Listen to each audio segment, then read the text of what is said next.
All right, what does pop culture, education, and the black market have to do with saving the country? And why are we even asking that question? Well, there's a tweet that went out from Congressman Thomas Massie, who's a guy we really respect around here, and he actually said that he didn't think the country could be saved, but he was here just in case. Well, I do think the country can be saved.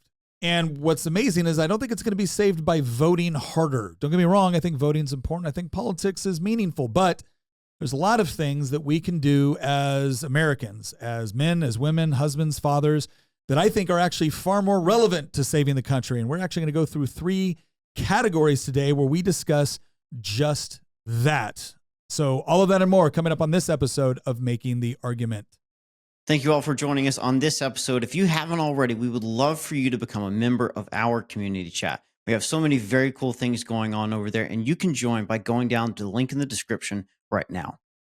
Now, if you're watching this video right now and you're feeling a little bit betrayed because my luxurious beard is nowhere to be found, well, we're going to explain that. But don't worry, I am still your host of Making the Argument, Nick Freitas, and still with us in the studio, my beautiful bride, Tina, Queen of the Bees. Hello, everyone. And then, of course, we have our resident historian and political prognosticator, Christian Hines. Hello. And then back with us, we have our producer of producers, Nicholas Hamilton, the good Hamilton, the one that doesn't like central banking. How you doing, Hamilton? I'm doing very well. And speaking of not having the beard anymore, Nick, I believe we have a new partner on the show. Is that right? We do have a new partner. Now, listen, for any of you that have been listening for a while, watching for a while, you know that there was something of a debate going on whether or not I shaved the beard for my oldest daughter's wedding. Well, we did end up making that decision, but not before some good friends of ours called us up and said, Nick, we think our values align, and if you're going to shave that beard, well, then we want to make sure you do it properly. So we're going to go ahead and show you a quick video to explain what exactly happened with the beard. Christian, would you mind playing that now? Yes.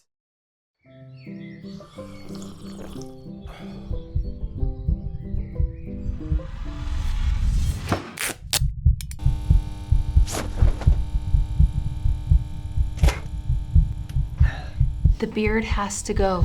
Daddy, it's for my wedding. Get it over with.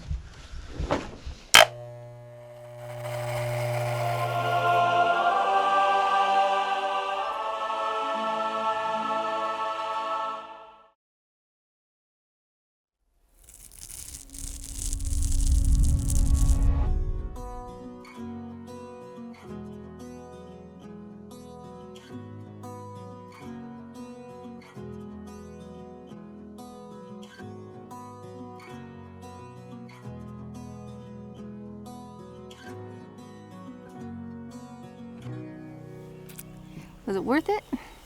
Yeah, it was worth it. Here, try this. Hey, babe. It works.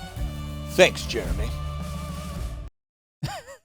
All right. So we took you. I love about this ad that you caught me ugly crying with my daughter during the father of the bride dance. I thought that was special. I loved it. As soon as they put that edit in, I went, yeah, keep it. Please keep it. That was beautiful. So here's what you got to understand about this wedding, right? Like, I did not want to shave my beard, but Lily wanted me to wear my dress blues, and you really should be clean shaven when you wear your blues. So we did that. But honestly, it was super cool for Daily Wire, Jeremy's Razors, to call us up and said, hey, we love your content. We love the stuff you guys have done. And if you're going to shave the beard, we think we might have some potential for collaboration here. Yeah. So we sent that video in, and it's already been out, but we wanted to show for you all here. I was so proud of myself because it was an emotional day. Like, I really got to hand it to our photographer, Chris Frost. I mean, he got me with the first look where the father gets to go in and see his daughter in her wedding dress for the first time. It was also Tina's wedding dress. And like we had told people, the last time those dress blues and that wedding dress were in a church together, Tina and I were getting married. Yeah. So I choked up a little bit at that. I held it together when I walked her down the aisle. I choked up a little bit during when she was saying she was saying her vows. I choked up a little bit when I was giving my father the bride speech. But when we did the daddy-daughter dance, I knew it was either going to be Butterfly Kisses or Cinderella. I knew it was going to be one of the two, so I'd mentally prepared for that.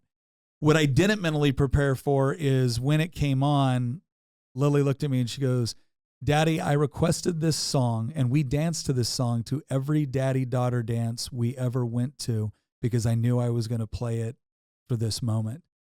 You did a great job, Dad. I lost it. I lost it. Like head and her shoulder. Like I ugly cried. I ugly cried. She got me with that. But I would be remiss if I didn't tell Jeremy's Razors, thank you very much for sponsoring that. And not only did they sponsor that ad, but they've got some deals going on, and we're doing a little work with them here on the podcast, which we're really excited about, because one of the things that we have always told our audience, and this is true with the other things that we've done products with, we don't do deals with people that just happen to agree with us when it comes to political philosophy. If you're going to produce a product, we expect the product to be good, right? People that just say, "Oh, buy our product because you know what I call it? I call it using the flag to sell what your wares, right?" And Jeremy's Razors doesn't do that. They do have a very good product, because I can tell you right now, when you were going through that much facial hair, you want a razor that's actually going to get the job done. And their newest razor is pretty epic. I gotta say, the other thing I really loved was the shaving cream. I like a shaving cream that smells kind of like that fresh. Oh, it smells awesome. Oh my gosh, it was good. You can almost use it as just like cologne. But it was good. It worked really well. So the razor was kicking. Razor was great. The shaving cream was great. And as you can see, I'm already starting to grow back the beard, although Tina might have something to say with that. Tina kind of likes the beard shaved, so she might be giving Jeremy some more I might be giving Jeremy's more business if I can convince Nick to keep it clean shaven. To keep it clean shaven. I like his face. I don't think it should be covered up. Well, but I got to tell you, the other thing I like about it is, a dude, I don't particularly like to shop. And so I like it when I've got one-stop shop, so I can get my shaving cream there, I can get the razors there, I can get they've got soaps, they've got deodorants, so I get all the stuff that I need through Jeremy's, which is great because they do align, and that's what I look for. I do want more and more. We want to do business with people that actually share our values, that are not trashing what we believe. I think Jeremy's does a good job of representing that. Plus, they have an excellent product. And then when you take all of that into account, they've also got good beard products. So whether I stay clean shaven or I go back to the luxurious beard, Jeremy's has got me covered both ways. They've also got like the little comb and the brush for the beard too, which is super comfortable, because grooming's important. That's right, fellas. If you want your ladies to love you, show up clean. Whether it's clean shaven or with a luxurious beard, it needs to be clean either way. So Jeremy's Razor. Go to Jeremy's Razor.com. Use promo code Nick, and you can get 15% off your purchase. So go give it a try. All right. If any of our audio listeners were not able to watch the video we just played, I'll leave a link down in the description. You can watch it there. Okay, let's go ahead and get on to a topic that I know everybody over at Daily Wine Jeremy's is also concerned about. That's, how do we take back the culture? Can we win back the culture? And what is it going to take to actually do that? Because again, a lot of times when we talk about saving the country, it's always geared toward politics, right? Well, we got to elect this guy, or we got to elect that person, or we got to win this legislative battle, or show up to the school board. And you know what? All those can be important. But today, we don't really want to focus on the political side, right? Because I get very frustrated when people spend so much time focusing on the political that they actually forget about the things that they have way more control over, to include some things that you probably don't think you have as much control over as you do. And when we get into the pop culture and arts and entertainment side, we're going to give you a couple of tricks where you can send a message in ways that you didn't think possible. But the first thing that we're going to talk about, which I've always said is ever since I became a delegate, people would ask me, like, what is your most important issue? And I said, it's really difficult to talk about, like, what is the most important issue? Because obviously I think individual liberty is very important. I think free markets are important. I think your gun rights and your ability to protect yourself are important. I think protecting innocent human life is really important. I said, but if I had to pick something that I thought affects all of those other things, and that I'm in a position within government to be able to help affect, it would be education. right? It would be education reform. And so I've always talked about that from the standpoint of school choice or vouchers or education savings accounts. I've always been kind of an all hands on deck, like anything that puts more power into the hands of parents and less power into the hands of politicians when it comes to education, I'm willing to work with. But here's what I'm going to tell you. Having served 9 years in the Virginia General Assembly, having been the subcommittee chairman for higher education, having served on the education committee now, I'm just going to tell you, if you really want, if your goal is to save government-run schools, which is commonly referred to as public schools, but I call them government-run because that is a far more accurate description of what they are. Right? It is a government-run school. They are government employees. It's government-approved curriculum. It's government. That's what it is. I'm going to tell you right now, that is a decades-long fight. And the question that you're going to have to ask yourself is, while you're fighting to save it, do you want your kids in it? Because I believe that even with parents becoming more aware of what's going on and even with them fighting back, one of the biggest problems that parents need to understand about your government-run schools is that the vast majority, there's a lot of great teachers out there. Let me just caveat this. I'm not attacking teaching. I'm not attacking teachers. But what I am saying is that every single one of your teachers in your public school and your government-run school, right, they had to go to college. They typically go through a master's program. Now, I want you to consider higher education, the status of higher education, the state of higher education in this country right now. Do you think your teachers, let's say they went in there, more conservative or just neutral, do you think the vast majority of your teachers went through a conservative, battery of courses to become a teacher, to get their education degree? I don't think there is such a thing. I think there is at like Hillsdale College or maybe Liberty University or maybe Grove City College. You can count them on one hand. Maybe two. Maybe two. Compare that to the hundreds of universities out there. We did a podcast a couple months ago where we talked about the university system. This was particularly when you had like all the Gaza protests and stuff like that. Yeah. And we went through some of the departments, the ideological composition of some of those departments.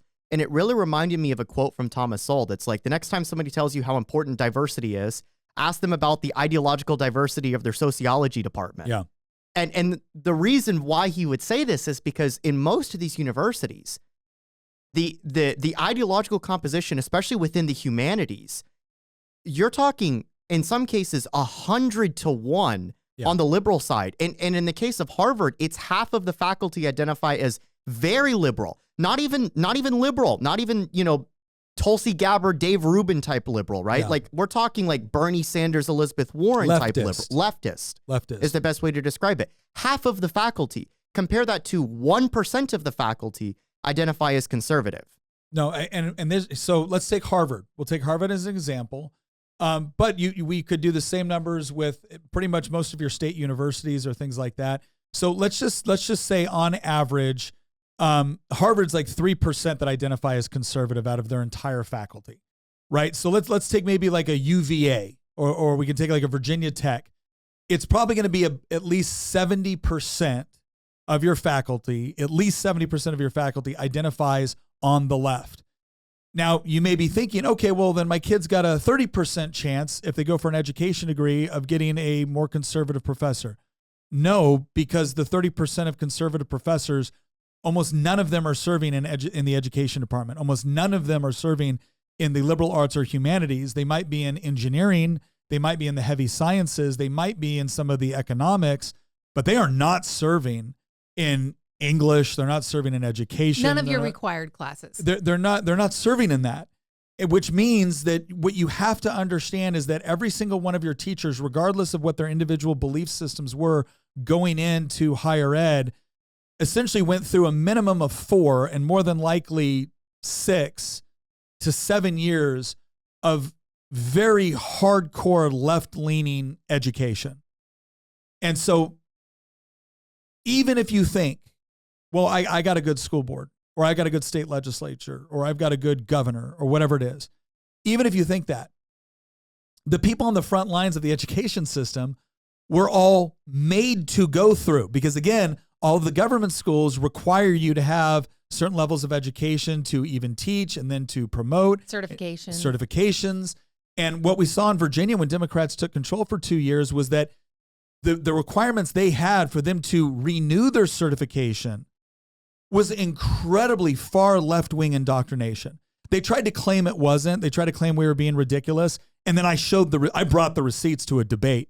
I said, okay, here you go. Here's the requirement. Here's what they did. Here's where they recommended teachers go in order to get additional curriculum for their classroom that would never show up on the curriculum they send home with your child, right? And here's where they went. And it was all extremely left-wing, ideologically driven organizations and institutions. And so what I want parents to understand is that it doesn't mean that I'm claiming that every single teacher is a far left-wing activist. I'm not saying every administrator or principal or every school. That's not what I'm saying.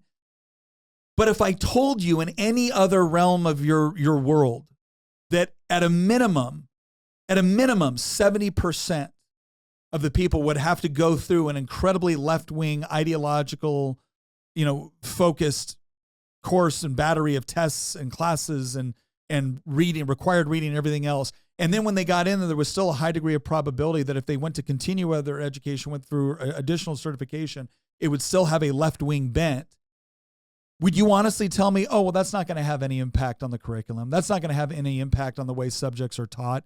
That's not going to be, and I know this is garbage because I looked at a liberal and I said, oh, okay, great. Well, then you wouldn't mind it if the Catholic Church took over all the ethics training for teachers, right? You wouldn't mind that. You would then come to the conclusion that Catholicism hadn't worked its way into any of the curriculum because it's not officially there. You wouldn't come to the conclusion that Catholicism would affect the ethics training of the people that were receiving the training if it was taught exclusively by Catholic priests, right? And we've talked about before how Marxism in the classical formulation, yes, it's a materialistic, economically driven philosophy, right? Yeah. But the framework of Marxism, which is ultimately built upon an oppressed-oppressor dynamic, can be applied in a multitude of different ways, many of which have nothing to do with economics or historical materialism or any of those, any of the economic or academic buzzwords that Marx himself used when he wrote Das Kapital with Friedrich Engels, in some other works as well.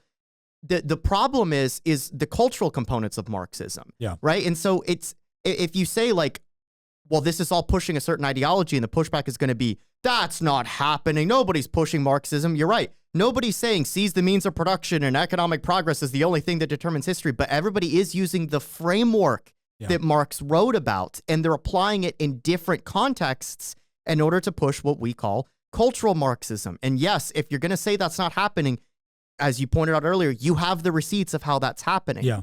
And for those that think that, well, it's not like there's some conspiracy at play here. It can't be that every single teacher is all just in on some scheme to push this ideology. Another YouTuber, Mentis Wave, put out a video several months back talking about this. And I like the way that he formulated this. He said, there's this process within biology where you have two species that are unrelated to each other, but because of the environment that they're in, they adapt in the same way to the circumstances. And so the example that he uses is that you have a lot of species that kind of look like or operate like crabs, even though they're not crabs. And then he goes on to say what we currently have within things like academia and the media, for that matter, is the same thing. We have incentive structures that are incentivizing people to operate like woke crabs, is the way that he described it. Yeah. And the point that he's getting across is not that every single person that's going into these fields is an ideologue. It's not like every single person has written Das Kapital or anything like that, right? But what's happened is that they're being incentivized to act and perform and regurgitate a bunch of buzzwords and phrases.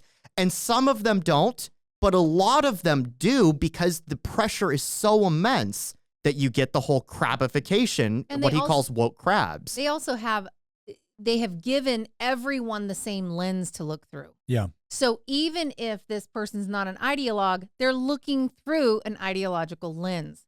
And so it's not their fault. They're just handed this by the education system and said, this is how you're to approach everything. Yeah. Well, and so what you end up with is people that don't even realize that they are a tool of the ideology. Or even if they do, it doesn't matter, because if the school system has come down and said you would better use this or you would better do this, well, then they're going to feel an obligation to do so. The best they can do is fly under the radar as much as possible. But Yeah. they all get found out and they all get taken down. I mean, it's crazy how many people are getting pulled out and talked to and things like that because they don't walk the line exactly perfect. Well, and again, the argument always is, well, we're just bringing in experts to talk about these various things. They said, oh, okay, well, you agree that like gun violence is a problem. Like, yes. Okay, good. Then here's what we'll do.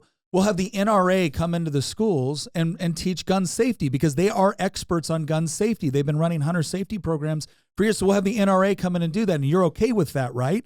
Of course they're not okay with that. Like, oh, you can have the NRA. It's ideologically driven. Oh, and the NEA isn't? The National Education Association is not ideologically driven? Like, this is the sort of thing where people need to kind of wake up to the fact that even if you get a good school board, even if you get a different legislator, even if you get a different governor, right? If the whole system within the walls of education is set up to achieve certain end states, it takes a very strong teacher to push back against those influences and potentially give up things with respect to their career in order to say, I'm just here to educate. I just wanted to be able to read, to be able to write, to be able to do math, to be able to think critically, right? When everybody's pushing like, no, there's a certain worldview that we also want to come through in what we do. And then they pretend that worldview is ideologically neutral when it is not. And so again, what I want everyone to understand as we talk about this is not just the problems within the public school system, the government-run school system, and the natural incentives that have been set up over decades that you are not changing overnight. You are not changing it overnight. Here's what I want people to also understand, though. This is actually a huge Achilles heel for the left.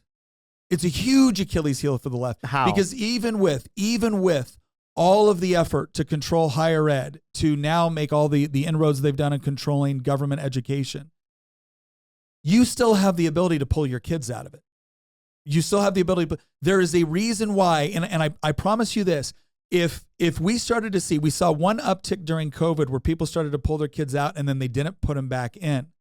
If you start to see another big exodus of kids from the public school system, I promise you, the bluer the state, the more they will fight to end homeschool and to also put more restrictions on private schools. They have to have, we don't need the public education system. This is one thing that I need parents to understand. We do not need the government education system to either educate our children or to protect our values, right? They do. And the reason why is they don't have enough kids. Yeah, they kill them all. They don't. Okay. They don't have enough. Them, they don't have enough kids. They don't have enough kids to be able to maintain the voting numbers they need to be successful long term. They just don't, which means they need somebody else's children to educate. It requires that they co-opt your kids. There is a reason why they both are insistent on parents' tax dollars only being used to one venue, and it's the venue they happen to control, which means the moment you pull your kid out, they start to throw a fit. The moment a legislator says, well, listen, if the objective is for the public to be educated, there's any number of ways we can do that. It doesn't have to be this system. And like, no. We want this system. This is the system. We want to make you pay for it, and we want to make you go to it unless you can afford an alternative. That's essentially what they're saying. What you should be realizing is that the reason why they're fighting so hard for this is not because they're so desperate for every child to be educated. They are so desperate for every child to be educated a certain way. So the moment you pull your kid out of that, whether it's private school, whether it's homeschool, whether it's some sort of co-op, whatever it is, there's a reason why that terrifies them. And it's not because they're worried about, floundering literacy rates. So what I would ask every parent to consider, because this is something that we're actually talking, I don't want to reveal too much, but this is something that we're actually talking about diving into a lot more on our community side with providing resources. One of the main questions that we've been asking parents is, what would it take if you are inclined to leave? Now, listen, if you love the school that your kids are going to, you think your teachers are great, and maybe that's the case. Maybe they are, right? There are plenty of schools, plenty of teachers like that. But if you're like, no, I'm concerned. I'm genuinely concerned about what is going on within my school, and I want an option outside of what the government has given me. Go to our community notes page. I've started a discussion on there over in Circle. I've started a discussion on there, and what would it take? What are the things that are holding you back? A lot of people, it's money, it's financial, it might be time. A lot of parents have been convinced that they don't possess the requisite education or knowledge or expertise to educate their children. Another one is sports, extracurriculars. Yeah, extracurricular or various courses that are available. So that's what we're looking for is if you are inclined to remove your kids from this environment, like you've become convinced that, yeah, we know that there's problems and we know it's going to be really hard to fix those problems, but how do we fix them? Let us know, because in the comments here on YouTube, that's one of the areas that we want to dedicate some special episodes to, because I am promising you there are far more resources out there than you think. And a lot of the effort that has been made to convince you that you are not capable of educating your children has not been done because you lack the ability. It has been done to convince you not to pull them out. And that's the part you have to really, really think about. Why? Why would people be trying to convince you that you're an otherwise smart person? Let me put it this way. If the same education system that educated you didn't do a good enough job for you to be able to teach your 5-year-old how to read, maybe you should listen a little bit less to the education system that's telling you you don't have the capability, because I think that's ridiculous. All right, we're going to move on to our second topic right here, and this has to do with pop culture. And we've talked before about the whole idea of taking back institutions or replacing those institutions. And Hollywood, we had a great episode with Nerdrotic. I really encourage you to go check out that conversation with Gary over at Nerdrotic. And one of the things Gary talked about was, he's like, Nick, once upon a time, if you wanted to have a good movie, if you wanted to have a good sitcom, if you wanted to have good entertainment, you needed a massive Hollywood studio. You needed the cameras, you needed the infrastructure, you needed the writers. He goes, a combination of AI, good phones or good cameras, and just how horrible Hollywood has gotten is driving people toward alternate forms of entertainment. And you know what? He's right. If you ask me, how much time have I spent watching Disney in the last year versus how much time I've watched Nerdrotic's channel trashing Disney in the last year, I've watched hours of Nerdrotic. Why? It's informative. It's entertaining. I enjoy it. I know he's not going to crap all over my values. And I love the fact that they're getting so furious that this guy, his channel has exploded. Why? Because he's doing a good job.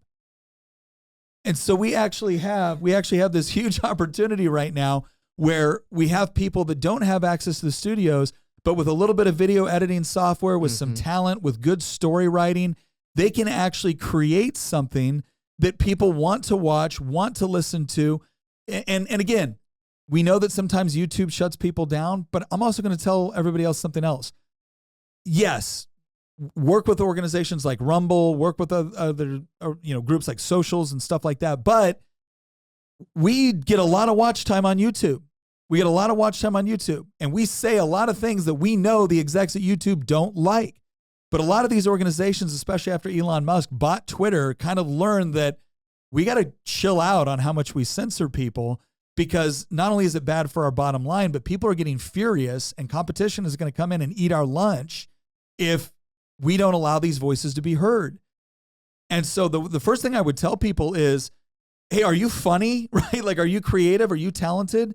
Don't automatically think that you got to go right for Hollywood, especially if they're trashing your values, right? I look at things like Freedom Tunes, right? There's a ton of content out there. I look at things like the Tuttle Twins. There's a ton of content out there that is well done. It's entertaining, and it's made available by, groups like Angel Studios. If you like theater, there's organizations like Sight and Sound.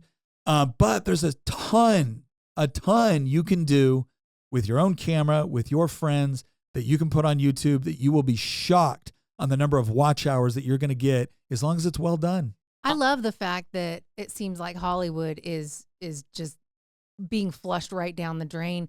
They're flushing themselves. They're dying. I love the fact that, like, okay, you don't need to be this high dollar actor or actress anymore. People are creating their own content. And let me just say, your average person is a whole lot more funny than all these people that no longer know how to do comedy in Hollywood. It's like the the comedy is either gross trash humor that's disgusting toilet humor, or it's really, really woke now and it's not even funny. Like they're like, please clap. It's terrible. They're only allowed to make fun of one group of people, and it's straight white men. Yeah. It's people like Nick and I. Yeah. And Hamilton. Let me not. But like your average person now is putting up content where they're just telling you funny stories from their life, or they're doing funny little sketches or whatever. Yeah. And a lot of us are getting our entertainment that way now, and I'm glad for it. I'm happy to not give my money to these Hollywood woke people anymore. Yeah. It's not just comedy. So one of my favorite things that I listen to when I listen to your podcast with Gary from Nerdrotic, he brought up first off, if you have not yet listened to that episode, go back into our channel and watch that episode. It is a phenomenal episode. It's one of your best interviews. But one of the things that Gary brought up in there, and he's totally right, is that culture is arguably the most important thing. Or if it's not the most, it might be one step below education. Yeah. Because it is from culture that almost everything else spills forth. And I know Andrea's going to get very mad at me, our listener, when I say that, politics is downstream from culture. Her and I actually had a debate on that once. And some of our other listeners have brought up that, and there might also be other forces upstream from culture. And all that's true. But culture plays a central role in the formulation of a society, of a civilization, of a nation, of a group of people. We joke all the time that, there once was a dream that was Rome. Yeah. Roman culture is the thing that defined the Republic and later the Empire. And my point is that when you seed the culture, and this is a huge conclusion that Gary brought up, that part of the reason that we have lost on the right is because we totally abandoned the culture. We walked away from it. Or we got gatekeeped out of it. It was a combination of those two things. But the good news is that the left cannot create anything beautiful, right? Mm-hmm. They kick all the conservatives out of architecture schools, and now they're just building everything in brutalist, hideous, ugly designs. They kick everybody out of, creating works of public art, and now it's like every statue is just ugly. Yeah. We don't make anything beautiful. Go look at the way that they designed cities and public art and architecture and paintings and music from 100 years ago. Like Nick and I are both fans of Impressionism, for example, and then compare it to the type of art that's produced today. Now look at the way that things like cinematography is done. Look at the way that TV and films are done. It's the exact same thing. The left can't create anything beautiful. They can just simply destroy that which is beautiful.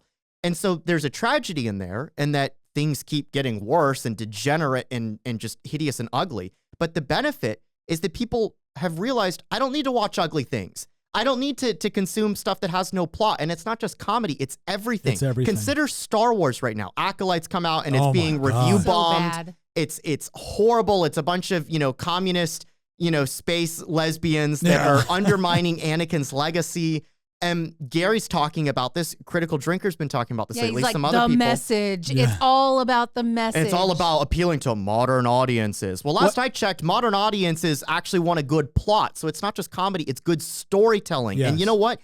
People on the right can tell a good story because we know what motivates mankind to go out there and conquer the wilderness. You give a man a wife, a kid, a country to die for, a God to defend, a system of morals to uphold, and he will go out into the wilderness and he will build civilization. This is what the hero's journey is all about. This is what all the archetypes that people like Jordan Peterson talk about.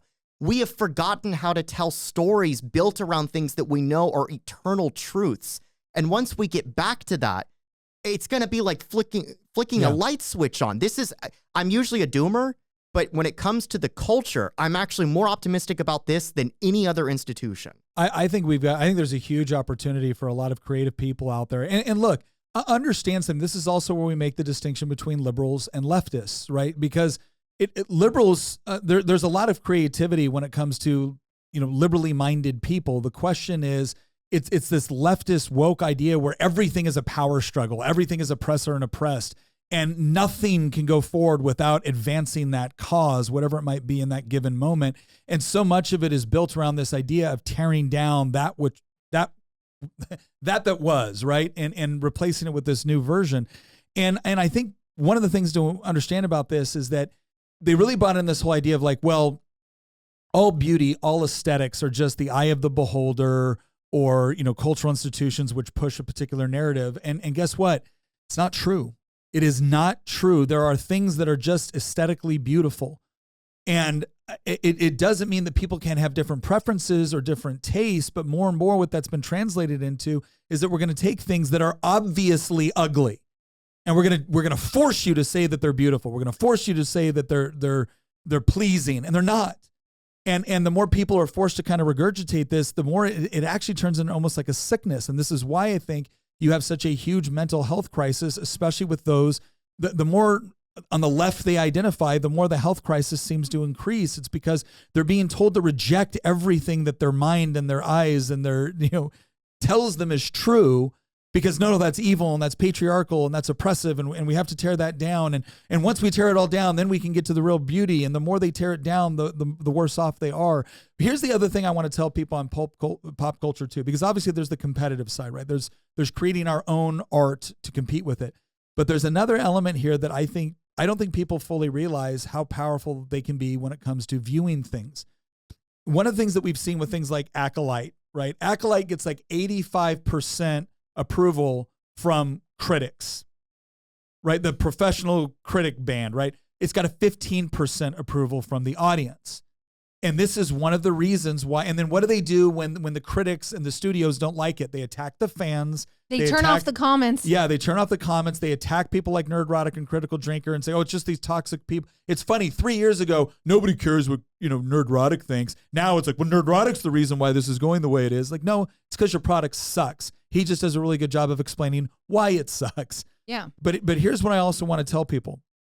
And we know this now because we have a YouTube channel. We have a fairly successful YouTube channel. And one of the things that we do out of respect for our audience is we go and we will look at the analytics behind our own videos. And we'll look at things like, why did things drop off here? Or why did people leave here? Or why didn't people stay past this particular point? Is there a way what did Tina say that made everybody turn it off?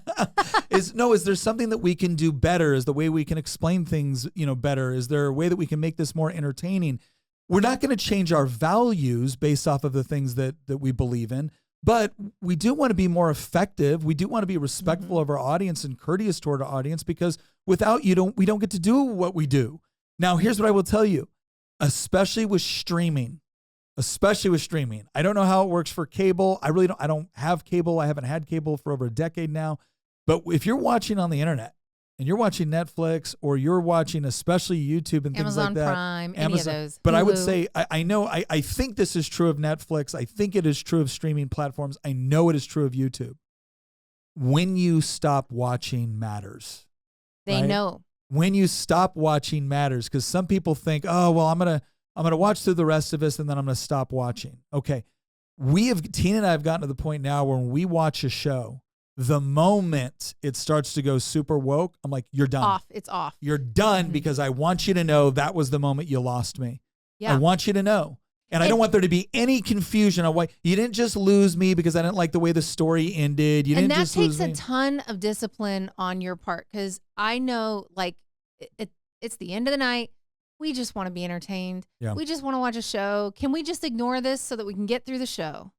And it's like we look at each other and go, no, we've got to turn it off. Like, there's a bunch of stuff about this show that we really want to see how this ends or whatever. Nope, we have to turn it off. We're turning it off. Yeah.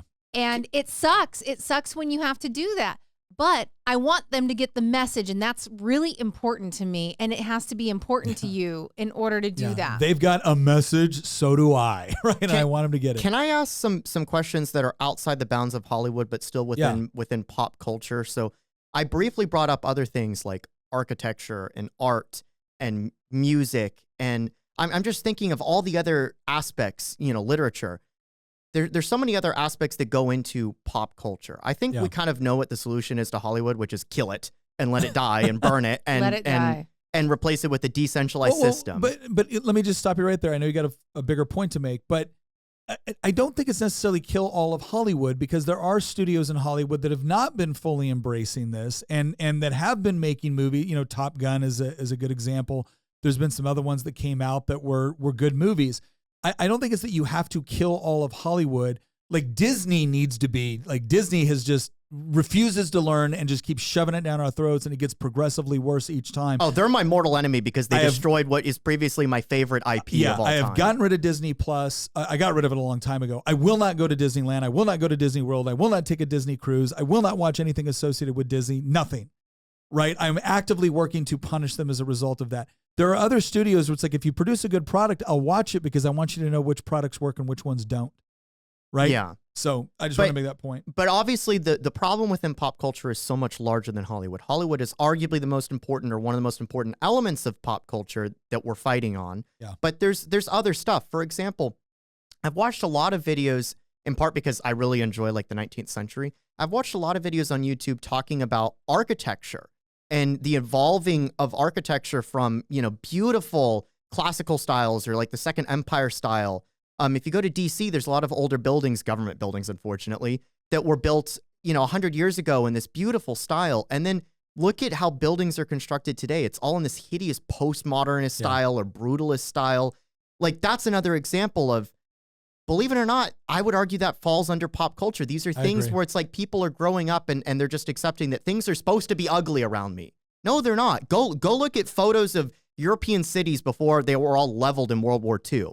Every single one of them are gorgeous. I think the other thing, and to that point, right, again, Hollywood gets a lot of the attention, but the art you buy, the books you read, the music you listen to, one of the worst aspects, look, Disney's doing a lot of stuff I absolutely despise. Go look at what some of these most popular artists that your teenage daughters are just listening to, and not just listening to their music, they're listening to their message on everything from abortion to Christianity to everything. And so much of it has gotten, like, this sounds hyperbolic, but it's not. It's gotten demonic. Like, you look at what they're doing and the costumes that they're putting on, and whether when they're it's full-fledged doing demonic, basically recreations of demonic, summonings and stuff in their concerts. Yeah. And this is not AI. These are not made up videos. Yeah. These are things that are actually happening in some of these concerts. People like Taylor Swift. Yeah. Like, you would never expect. Like, I was just talking to somebody a while back who was like, oh, I just love how Taylor Swift's such a great role model for girls and blah, blah, blah. And I'm like, did you not see the latest stuff that's like, are you living under a rock somewhere? It's like it is, and the thing you need to understand is that even the stuff that's a little bit more subtle, it is listen to the words, listen to the lyrics, listen to the things that they're actually saying on political issues and whatnot. These are people that have influence. And if they're influencing, and especially if your kid is like grown up with them since they were 7 or 8 years old, then they're going to influence them on far more than just, oh, I like this song because it's got a good beat. It's like, that song is conveying a message. Do you agree with the message? Yeah. And then they're getting out there and they're saying things about, they're giving a lot of opinions on what healthy relationships look like. They're giving a lot of opinions on how you should vote. And if you don't think that's influencing your kids, it is. And so I would just say, again, start to take a closer look at the media, the arts, the entertainment out there, and start to look for the alternatives, because there's more and more coming up that are good. They're genuinely good. This used to always be a joke about Christian music and Christian movies, right? It was always like, I'm watching this because it's Christian, not because it's any good, right? And I still get upset with Christian music because I think so much of it is formulaic in a way that is just, it's like, guys, come on. But then there's other people too that get out there and like, I like NF, and NF isn't like blatantly Christian in everything that he does, but there's definitely Christian undertones to it. And there's other music out there that is providing a good alternative. And what I would tell you is, again, don't just reward something because they tell you they're patriotic. Don't just reward something because they tell you they share your worldview or they tell you they share your faith. Reward the people that are doing that and are good, because it's going to send the right signals to the economy and to the industry that this is what we want more of. That's one of the things that Sound of Freedom did well. So anyways, let's move on to our third category here. And this is the one that I find, whenever this comes up, I get excited. Nick is a big fan of this. I'm a big fan of the black market, baby. That sounds horrible. If you ever run for higher office, that's going to be clipped and it's going to be like Nick Freitas. I will double down. So when I say the black market, what do I mean? Like, obviously I don't mean, heroin and AK-47. What he means is the free market. He means What the I mean- free market, which you we might don't not have mean anymore. one of those two things. What you mean is the free market, because we no longer have a free. You can't have a black market if you have a free Well, market. here's why I point this out. What do I mean by the black market? Like, again, I'm not talking about people engaging in human trafficking, which is horrible and immoral and despicable, and I want these people shut down and imprisoned, if not, killed, right? If you're engaging in human trafficking, there's a lot of bad things that should happen to you, and I would be happy to participate. But the point is this. When I say this, what I mean is we are moving more and more to the sort of economy. We've seen this with the government wanting to take over digital currencies. We see this with the stuff that the government has tried to do, and even some people in the private sector with banking has tried to do. We see this a lot with things like licensure that people don't understand is going on. There is a very cronyist agreement between higher education and government when it comes to keeping people out of the marketplace unless they go to higher education, right? You don't get to tell me that that's not something of a nefarious economic deal that's taking place. Oh, yeah. That's not just about making sure people are qualified. That's about making sure that people are getting fed an ideology or they're not allowed to work in entire industries. And so here's what I would tell people. This is what I've told all my kids.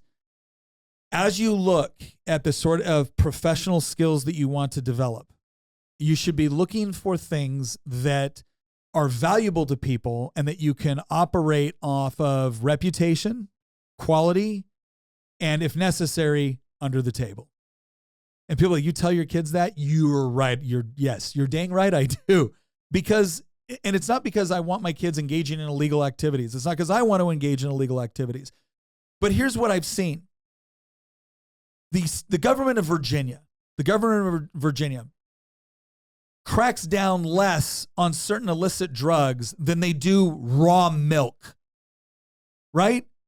God help you if you try to sell raw milk in Virginia. God help you if you try to sell beef that you raised organically, ethically, slaughtered yourself. And you didn't go through the proper government channels to have all of that inspected?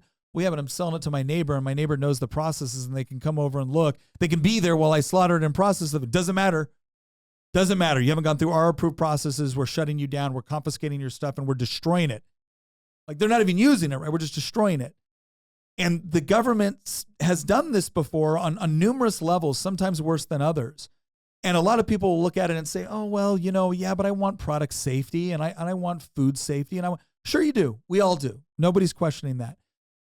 But when it gets to a point during COVID where now all of a sudden people are shutting down your business or telling you can't show up to work, people have no idea what the Biden administration tried to do.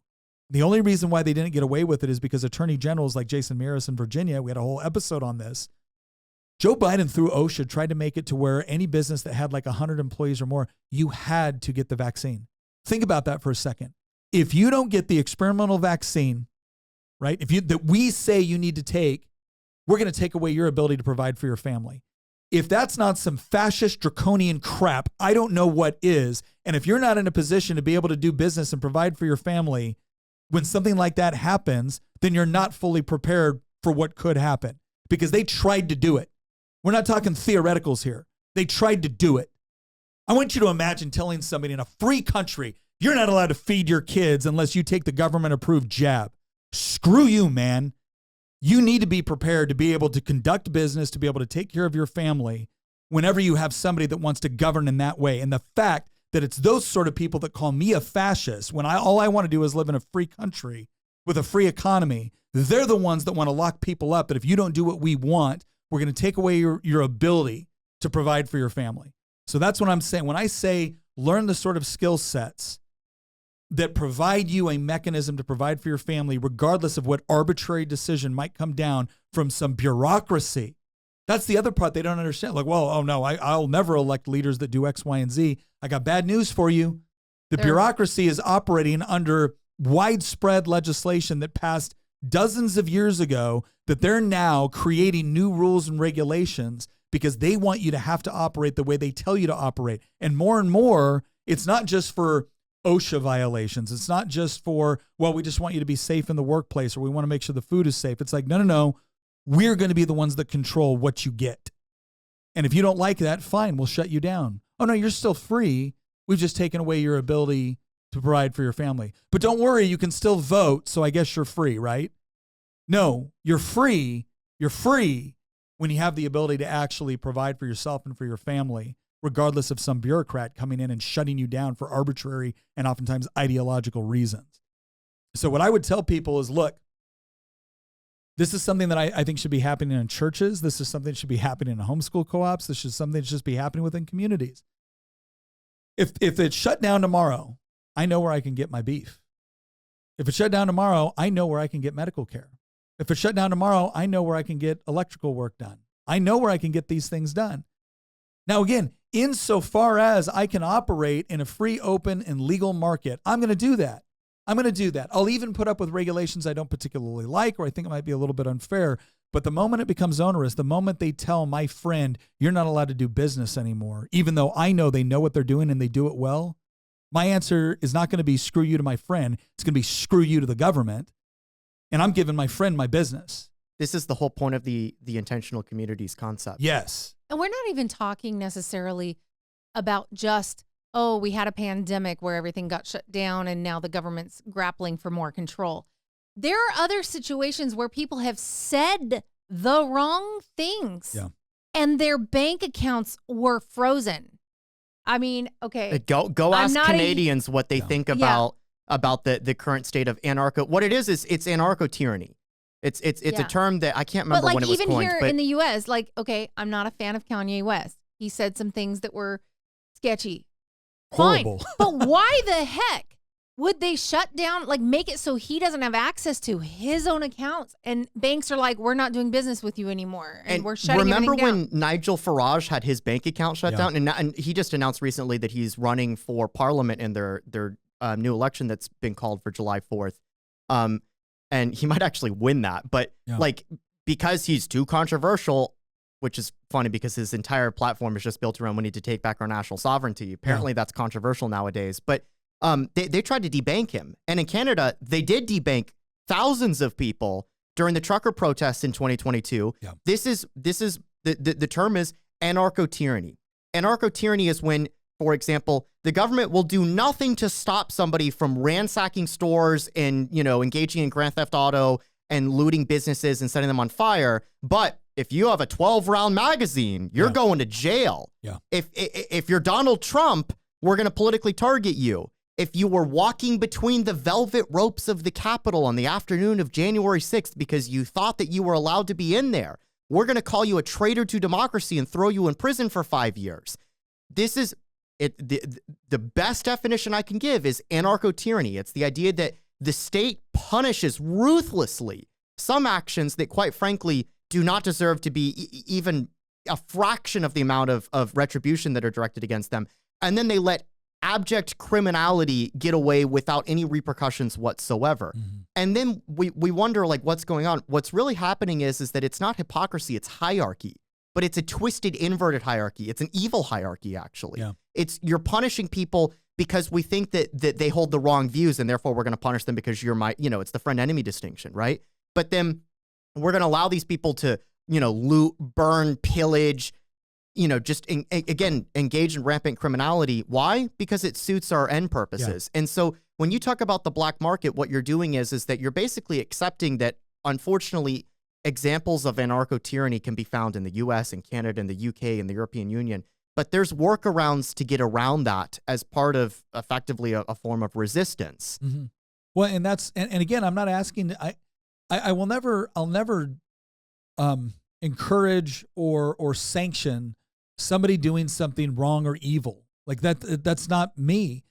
What I will do is I will say that when somebody decides to arbitrarily shut you down and prevent you from being able to do basic functions that any human being should be able to do in a free society because they say so, or because they've decided you're an ideological enemy, that's the point where it's like, no, you need a workaround. When people say become ungovernable, again, it is the government can't pull off half the things it does without the compliance of its citizens.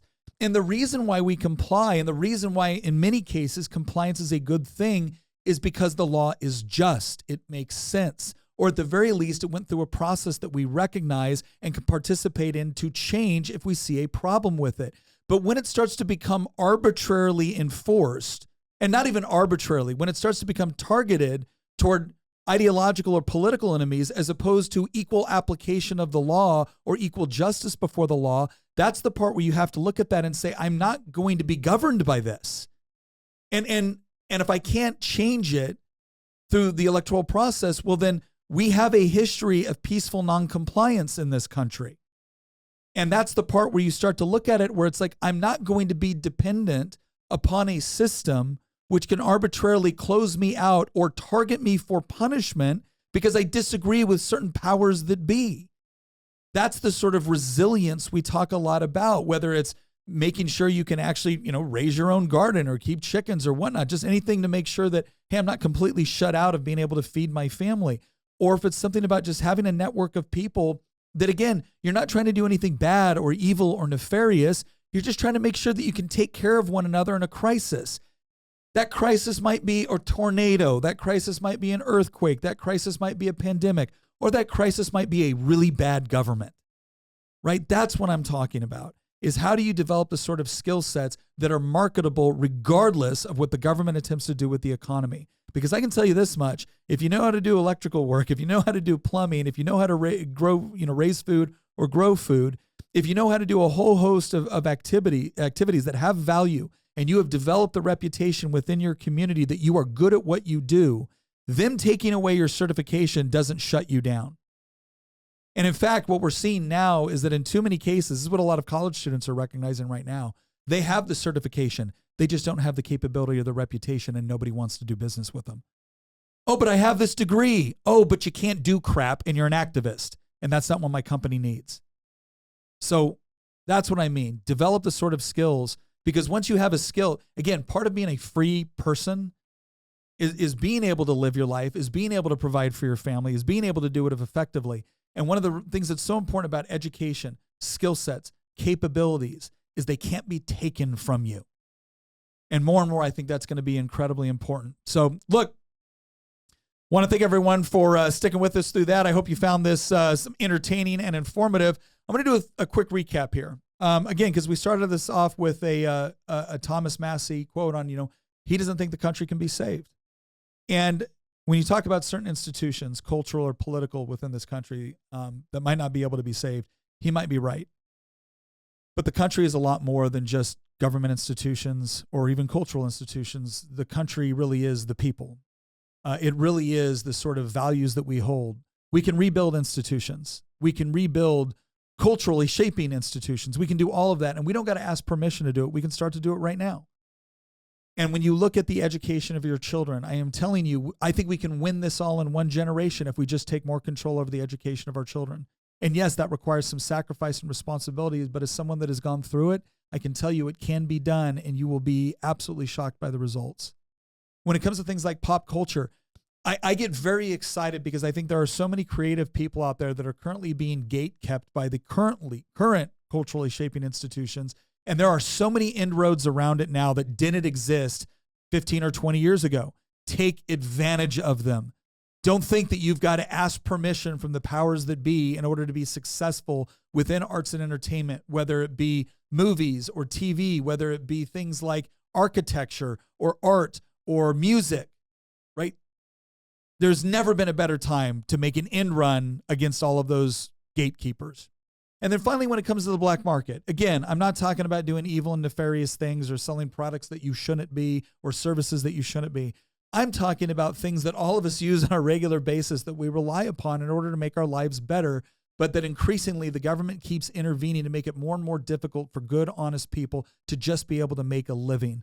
Develop those skill sets, develop tight-knit communities where, again, I can tell you right now, the government can come in right now and tell certain friends of mine that I've known for a long time, hey, you're no longer allowed to take money in exchange for these goods and services. It ain't going to stop me from paying them for those goods and services. In fact, on some levels, it might even encourage me to do it because I would like to send the government a very strong message that I am a free human being and I intend to be so.